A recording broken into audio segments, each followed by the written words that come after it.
and girls, would you join me down to the front for just a moment? I've always looked forward to this time.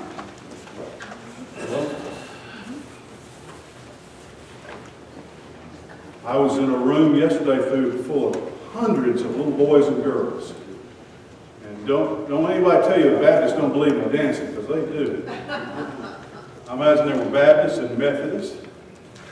Stay there with you, Mimi. Mimi, all right. Good to see you, boys and girls. Well, when we come to church, we learn about God. I hope that you also realize that God's not only just with you here in church, and this is just not a God place, that everything where you go is a God place. God's all around us. I've never seen God. And I'm preaching on Sunday mornings about Moses. There's Moses there on the left. His big nose.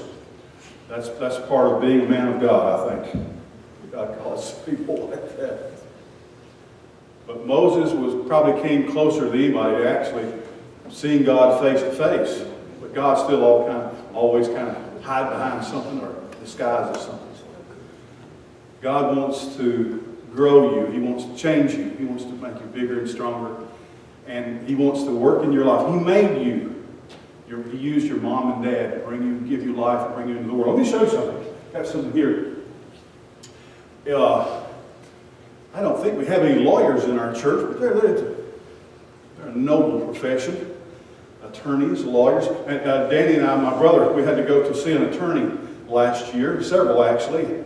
And we went to see one fellow, I think a realtor, or maybe he wasn't a lawyer, but a realtor. And I went in his office and he had a red nose on.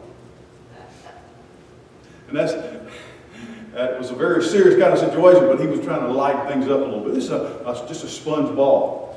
And sometimes in life, let me show you something. I'm just going to show you my hands, that all I've got in my hands is this sponge ball. But sometimes when God's working in your life, it's not always happy or pleasant. There are some things that are happening. Yesterday I saw some people who were dancing in the Avery and Addison were in a dance competition. That's what I was talking about.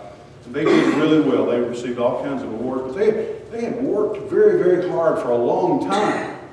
I'm pretty much in charge of getting them to dance and everything back. That's my job. That's everybody counts on me to do that. No, really? Well, it's not. It's like that cartoon you see on the internet. It says, I may not always take the girls to dance, but when I do, I always have donuts. So, you know, that's... sometimes when God's working in our life, it's kind of like this. It's like, ooh, ow, oh, ooh, ooh, ah, God, that hurts. It's kind of like your teacher. Sometimes your teacher gives you work you don't want to do. Or like your mom or your dad, or someone says, do this work, or make this happen, or clean this up. And it's not the most fun thing in life or in the world. But most all of that stuff is good stuff.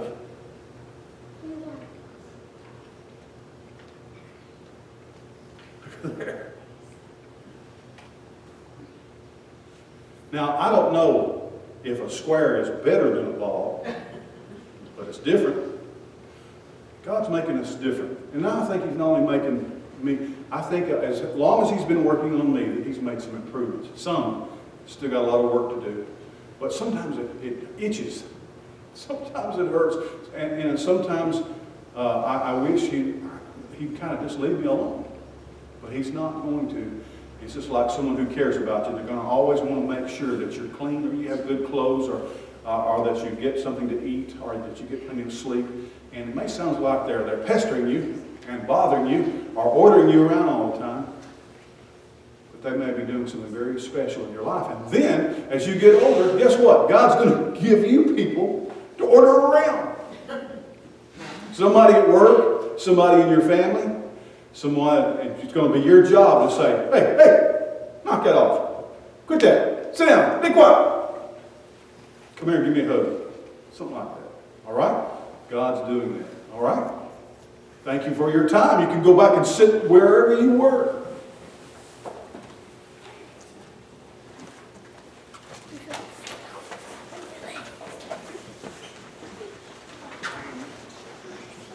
Hymn 339.